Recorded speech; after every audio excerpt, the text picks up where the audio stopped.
बिहार के मुख्यमंत्री महोदय को अगर सही मायने में देखा जाए तो नालंदा जो एसेट है, नालंदा विश्वविद्यालय, उसको क्यों नहीं आप कोटा बना दिए? आप उसमें फेल हैं। सबसे बड़ा स्मार्ट सिटी कब बनेगा? जब यहाँ का हर एक नौजवान युवा पीढ़ी, हर एक हाथ को रोजगार मिलेगा, यहीं पे उद्योग धंधा कल कारखाना खुलेगा, तब ऑटोमेटिक स्मार्ट सिटी बन जाएंगे। 5 साल में एक बच्चा पेट से बाहर आ जाता है, वो 5 साल का हो जाता है, 5 साल वाला 10 साल का हो जाता है, 10 साल वाला 15 साल का हो जाता है, 15 साल वाला 20 साल का, 20 साल वाला 25 साल का, उसकी सारी कैरियर चौपट। इस बार आपको अबकी बार नीतीश कुमार, ये क्या है भैया? करीब 30 लाख लोगों के पास अपना 1 इंची ज़मीन नहीं है। आप कौन सा स्मार्ट सिटी बनाने जा रहे हैं? देखिए, खेल में भी मैं भी क्रिकेट खेला हूँ। मैं महेंद्र सिंह धोनी के साथ क्रिकेट खेला, ये युवराज सिंह के साथ क्रिकेट खेला।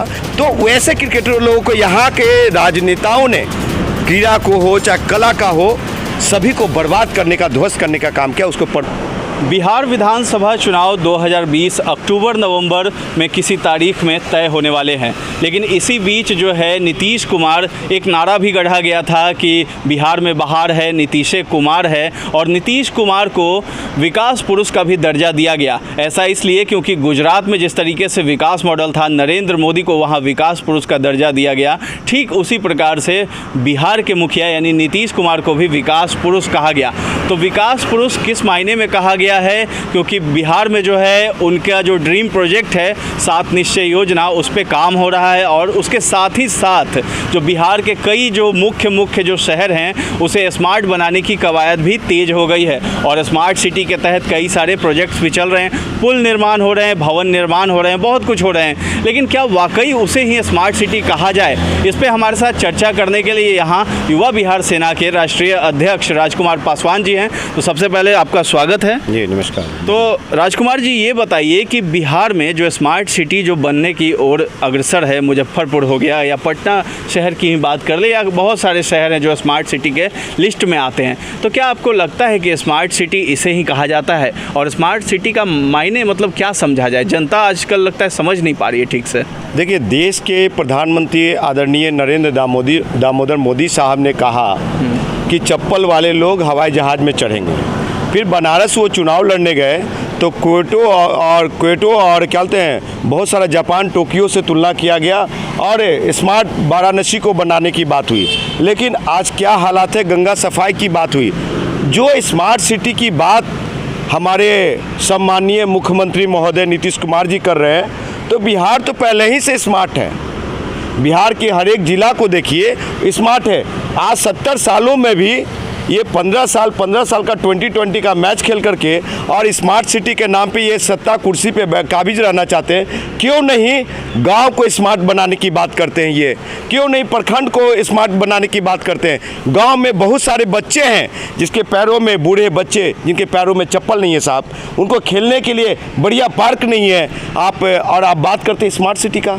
आप कौन सा बिहार बनाना चाहते हैं? नीतीश कुमार जी बिल्कुल फेल हो चुके हैं। किसी तरह से वो चाहते हैं कि एक बार फिर से हमको ऑक्सीजन मिल जाए कि ज्योति वसु बन जाए हम। जी, तो कैसा होना चाहिए? क्या ये जो काम हो रहा है, पुल निर्माण हो रहा है और बहुत सारे भवन बन रहे हैं, रोड बन रहे हैं, सड़कें बन रही है, जहां हम खड़े वो भी बहुत स्मार्ट दिख रहा है, तो ये सब काफ़ी नहीं है? आप अगर अपना बचपना को याद कीजिए तो हम लोग खड़े हैं ये जू के एयरपोर्ट वाली रास्ते पे और राजभवन वाले रास्ते पे। ये शुरू से ही स्मार्ट रहा है साहब। ये नीतीश कुमार जी का देन नहीं है और ना ही ये कहते हैं किसी गवर्नमेंट का देन है। ये एक प्रोटोकॉल के तहत, डेकोरम के तहत पटना के राजधानी को संवारने के लिए जो फंड आता है उससे ये किया जाता है।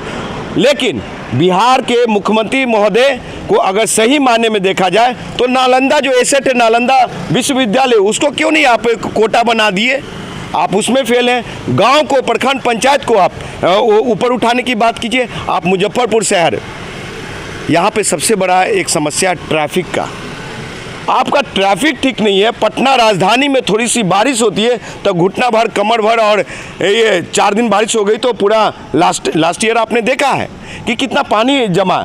तो ऐसे में अगर नीतीश कुमार जी कौन सा स्मार्ट सिटी देना चाहते हैं, तो मुझे नहीं लगता है ये लोग सिर्फ सत्ता के लिए प्रेशर क्रिएट कर रहे हैं। वो तेजस्वी यादव काम तो हो ही रहा है ना, 7 निश्चय योजना जिस तरीके से जेडीयू पार्टी की है, नीतीश कुमार की जो ड्रीम प्रोजेक्ट इसे कहा जा रहा है, उसमें तो बहुत सारे काम हो रहे हैं। तो जो ब्लॉक लेवल पे जो आप बात कर रहे हैं या प्रखंड जो भी है, उस पर तो काम हो ही रहे हैं। देखिए, इनके 7 निश्चय योजना जस्ट लूट खसोट कमाने खाने का एक अड्डा है।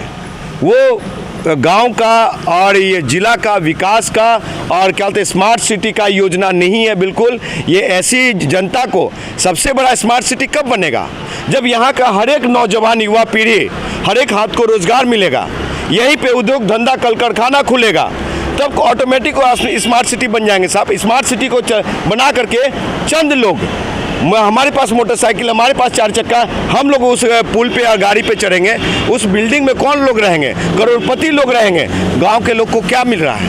वो तो एक ये गांधी जी का जो स्वराज है, ये मोहनचंद्र करमचंद गांधी जो आज़ादी की इतनी बड़ी लड़ाई लड़ा उन्होंने, तो उनका एक ड्रीम प्रोजेक्ट रहा है स्वराज। तो स्वराज की तरह गांधी को मानने वाले आदरणीय नीतीश कुमार जी, बिहार के मुख्यमंत्री साहब, क्यों नहीं स्वराज के तर्ज पे गांव को स्मार्ट सिटी बनाते हैं? ये शहर को स्मार्ट सिटी क्यों बनाने में लगे हुए हैं? इनका रोड में बहुत पैसा आता है, पुल में बहुत पैसा आता है, बालू माफियाओं से बहुत पैसा आता है, हॉस्पिटल माफियाओं से बहुत पैसा आता है, विद्युत से शिक्षा माफियाओं से बहुत पैसा आता है। तो ये बिजनेस है।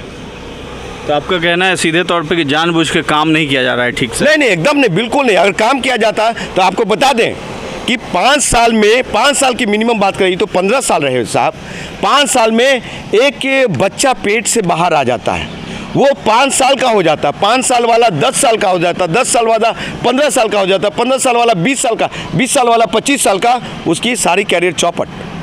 और गांव देहात वाले लोग जो दिहाड़ी मजदूर हैं, जो गरीब मजदूर है, जो खेतार मजदूर है, वो लोग आपको बता दें कि वो लोग बेचारे ताक लगा के देखते, जिस उम्मीद से सरकार को चुनते, उनको वो उम्मीद पे सरकार खड़ा नहीं उतरती है और बार बार उनको ठगा जाता है रोजगार के नाम पे, विकास के नाम पे उनको क्या कहते हैं। इस बार आपको अब की बार नीतीश कुमार, ये क्या है भैया? चलिए, युवा बिहार सेना के राष्ट्रीय अध्यक्ष आप हैं राजकुमार पासवान जी, आपके हिसाब से क्या होना चाहिए स्मार्ट सिटी में? देखिए, मेरे हिसाब से स्मार्ट सिटी में ये होना चाहिए कि जिस दिन एक गरीब मजदूर की सैलरी 25,000 रुपया हो जाएगा, शहर गांव सब स्मार्ट हो जाएगा।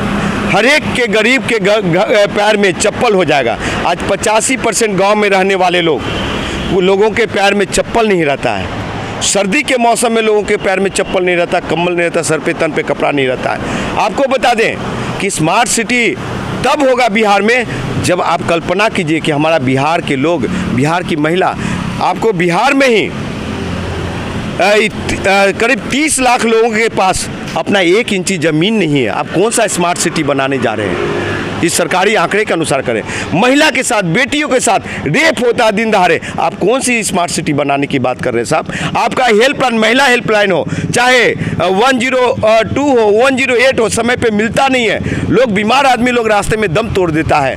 ये हालात है, तो कौन सी स्मार्ट सिटी बनाने जा रहे हैं? पटना को पहले ठीक कीजिए, पटना को एक खूबसूरत बनाइए, स्मार्ट बनाइए, तब आप दूसरे शहर की बात कीजिए। अगर पटना के बाद होता है तो गांव को आप स्मार्ट सिटी बनाइए। जो गांव के खेत में बच्चा लोग क्रिकेट खेल रहे हैं, बाउंड्री और सिक्सर बैट घुमा रहे हैं, उसके लिए व्यवस्था कीजिए। आप कौन सी स्मार्ट सिटी? यहाँ से अगर युवा बिहार सेना की सरकार आई तो खेल जगत में आपको बता दें कि क्रिकेट में और एथलेटिक्स में, ये दौड़ में, सभी चीज़ों में, सभी फील्ड में बेटा हो या बेटी हो, सभी लोग देश का नाम रोशन करेंगे, बिहार का नाम रोशन करेंगे देश स्तर पे, राष्ट्र स्तर पे। ऐसा वाकई इस चीज़ को हमने भी ये कमी महसूस की है कि बिहार में चाहे वो कला का क्षेत्र हो या फिर खेल जगत हो, हाँ, हर जगह बहुत पीछे है बिहार। ऐसा क्यों हो रहा है? मिथिला पेंटिंग का लीजिए, देखिए खेल में भी मैं भी क्रिकेट खेला हूँ। मैं महेंद्र सिंह धोनी के साथ क्रिकेट खेला, ये युवराज सिंह के साथ क्रिकेट खेला और चंडीगढ़ तक मैं गया। और राजनीति इतनी होती है कि अच्छे क्रिकेटरों को पीछे छोड़ दिया जाता है। यहाँ पे अमिकर दयाल जैसे लोग, सबा करीम जैसे लोग बहुत सफल रहे हैं। एक बहुत बड़ा क्रिकेट में स्पिनर थे, वो लेफ्ट आर्म स्पिनर, उनका नाम था, धनबाद से खेलते थे, अविनाश कुमार। वो इतने अच्छे स्पिनर थे कि वेंकटपति राजू कहता था कि उस्ताद वो तिकड़ी मारो। तो वैसे क्रिकेटर लोगों को यहाँ के राजनेताओं ने क्रीड़ा को हो चाहे कला का हो सभी को बर्बाद करने का, ध्वस्त करने का काम किया। उसको प्रमोट करने का विभाग जरूर है, उसके मंत्री जरूर हैं, लेकिन वो लूट खसोट का अड्डा बना हुआ है, कमाने का जरिया बना हुआ है। कोई भी किसी का विजन नहीं है सरकार में कि वो क्या दे सकता है बिहार को। अब बिहार की युवा पीढ़ी बदलाव चाहता है, बिहार के महिलाएं बदलाव चाहती है, बिहार के बूढ़े बच्चे बदलाव चाहते हैं, यहाँ के हर एक व्यक्ति बदलाव चाहता है। हाँ, ये भी है कि ये नहीं चाहते कि जो पिछले बार की सरकार रही है उसे दोहराया जाए। हाँ, नीतीश कुमार जी फर्स्ट टर्म में बहुत अच्छा शासक रहे, वो उन्होंने काम किया 5 साल, लेकिन 5 साल के बाद क्या ऐसा हुआ साहब कि आप कौन से मोह माया प्रेम में फंस गए?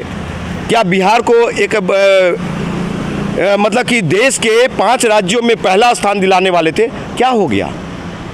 वो वही हाल देश के प्रधानमंत्री महोदय का है। आपको अभी बांकीपुर का आप बात कर रहे थे, बांकीपुर विधानसभा में मैं रहता हूँ, वहाँ का 15 साल से नितिन नवीन जी ये विधायक हैं। आपको बता दें वो विधायक साहब क्या विकास कार्य करते हैं, ये भाजपा के युवा चेहरा है, लेकिन युवा तुर्क नहीं बन पाए। युवाओं के अपेक्षा से जो युवाओं की अपेक्षा रही उससे वंचित करने का काम किया उन्होंने। युवाओं को जहां उठा के ले जाना चाहिए था, जो एक मॉडल भाजपा के वो विधायक हैं, जब बांकीपुर के वो स्मार्ट नहीं बना पाए तो एनडीए सरकार बिहार में नीतीश और भाजपा की गठबंधन सरकार बिहार को और पटना को क्या स्मार्ट सिटी में दे पाई? युवा बिहार से ना बनाएगी। जी हाँ, बिल्कुल। अगर अवसर मिला, बिहार की जनता, युवा पीढ़ी, बुजुर्ग और सभी माताएं बहनें अगर आशीर्वाद दिए तो मैं बता दूं कि बिहार का पहला कोई मुख्यमंत्री होगा जो कि हुनर हाट पे लिट्टी खाते हुए फोटो को बैनर नहीं करेंगे, हुनर हाट पे लिट्टी चोखा खाते हुए फोटो को वायरल नहीं करेंगे, चटाई पे सोया हुआ मुख्यमंत्री फोटो वायरल होगा। एक छोटा सा सवाल है, तेजस्वी यादव भी क्रिकेट खेलते थे, आईपीएल में भी गए, शायद 11वां या 12वां स्थान उनको मिला था। तो इस बीच जो है वो तो लालू यादव के सुपुत्र हैं, लेकिन एक बहुत बड़ा पहुंच होने के बाद भी नहीं खेल पाए, तो एक युवा बिहार सेना फिर कैसे लड़ाई करेगी? तेजस्वी यादव में वो मेरिट नहीं थी, क्षमता नहीं थी क्रिकेट में, क्योंकि मैं लाफार्ज जब सबा करीम जी को आंख में चोट लगा था, अनिल कुंबले जी का बॉल लगा था, तो सबा करीम जी आए मोइनुल हक स्टेडियम में और उन्होंने एक महीने के शिविर कैंप चलाया। उसमें तेज प्रताप और क्या बोलते तेजस्वी यादव दोनों आए थे। वहाँ पे मैं विकेट के सामने खड़ा होकर के मैं तेज प्रताप का फॉलो थ्रू और तेजस्वी यादव का बैटिंग स्टाइल को मैं वॉच कर रहा था और मुझे सबा भैया बहुत मानते थे। तो आपको बता दें कि वो उस लायक उनमें उतनी गुणवत्ता नहीं थी। पिताजी के नाम पे आईपीएल में वो 12th मैन जरूर पानी पिलाने वाले वो दिख गए। चलिए, बहुत बहुत धन्यवाद राजकुमार जी, थैंक यू, धन्यवाद। तो हमारी भी यही कामना है कि बिहार जो है खेल में या कला के क्षेत्र में, हर क्षेत्र में जो है अव्वल हो और हर रेस में हर मुकाम जो है हासिल करे। और इसी के साथ हमें भी इजाज़त दीजिए।